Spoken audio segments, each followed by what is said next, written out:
ನಮಸ್ತೆ ಎಸ್ಆರ್ಕಾರ್ ನ್ಯೂಸ್ ವಾಹಿನಿಗೆ ಸ್ವಾಗತ. ಬಯಲುಸೀಮೆ ಜಿಲ್ಲಾ ಬಹುನಿರೀಕ್ಷಿತ ಭದ್ರಾ ಮೇಲ್ದಂಡೆ ಯೋಜನೆ ಕುಂಠಿತ ಸಾಗಿದೆ. ಯೋಜನೆಗೆ ಹೆಚ್ಚು ನೀರು ಕೊಡುವ ತುಂಗಾ ಜಲಾಶಯದಿಂದ ಭದ್ರಾಕ್ಕೆ ಲಿಫ್ಟ್ ಮಾಡುವ ಕಾಮಗಾರಿಯ 2 ಲಿಫ್ಟ್ಗಳು ಮತ್ತು 500 ಮೀಟರ್ ಸುರಂಗ ಕಾಲುವೆ ಮಾಡಲು 15 ವರ್ಷಗಳಾದರೂ ಕೂಡ ಸಾಧ್ಯವಾಗಿಲ್ಲ ಎಂದು ಕಾಮಗಾರಿ ವೀಕ್ಷಣೆ ಮಾಡಿದ ನೀರಾವರಿ ಹೋರಾಟ ಸಮಿತಿ ಅಧ್ಯಕ್ಷ ಕಸವನಹಳ್ಳಿ ರಮೇಶ್ ಆಕ್ರೋಶ ವ್ಯಕ್ತಪಡಿಸಿದ್ದಾರೆ.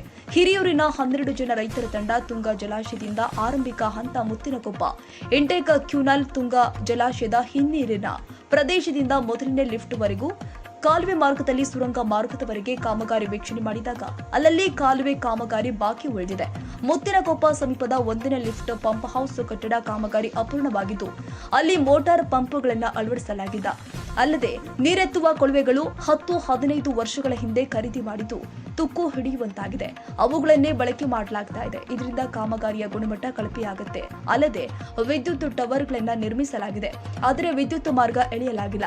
ಅಲ್ಲದೆ ಎಲೆಕ್ಟ್ರಿಕ್ ಸಬ್ ಸ್ಟೇಷನ್ ಕಾಮಗಾರಿ ಅಪೂರ್ಣವಾಗಿದೆ. 2ನೇ ಲಿಫ್ಟಿನ ಸಾತುಕೋಳಿ ಬಳಿ ಇರುವ ಕಾಮಗಾರಿಯೂ ಕೂಡ ಅಪೂರ್ಣವಾಗಿದೆ.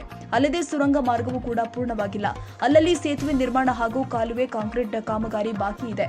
ಈ ಭಾಗದಲ್ಲಿ ಅತಿ ಹೆಚ್ಚು ಮಳೆ ಬೀಳುವ ಕಾರಣಕ್ಕೆ 6 ತಿಂಗಳು ಮಾತ್ರ ಕಾಮಗಾರಿ ನಡೆಸಬಹುದು. ಅದರಲ್ಲಿಯೂ ಕೂಡ ನೀರನ್ನ ಹೊರಹಾಕಲು ಕೆಲವು ಸಮಯ ತೆಗೆದುಕೊಳ್ಳುತ್ತೆ. ಈ ಬೇಸಿಗೆ ಕಳೆಯೋದ್ರೊಳಗೆ ಕಾಮಗಾರಿ ಮುಕ್ತಾಯಗೊಳಿಸಲು ಸಮಾರೋಪಾದಿಯಲ್ಲಿ ಕೆಲಸ ಮಾಡಬೇಕಾಗಿದೆ ಅಂತ ಒತ್ತಾಯಿಸಿದ್ದಾರೆ.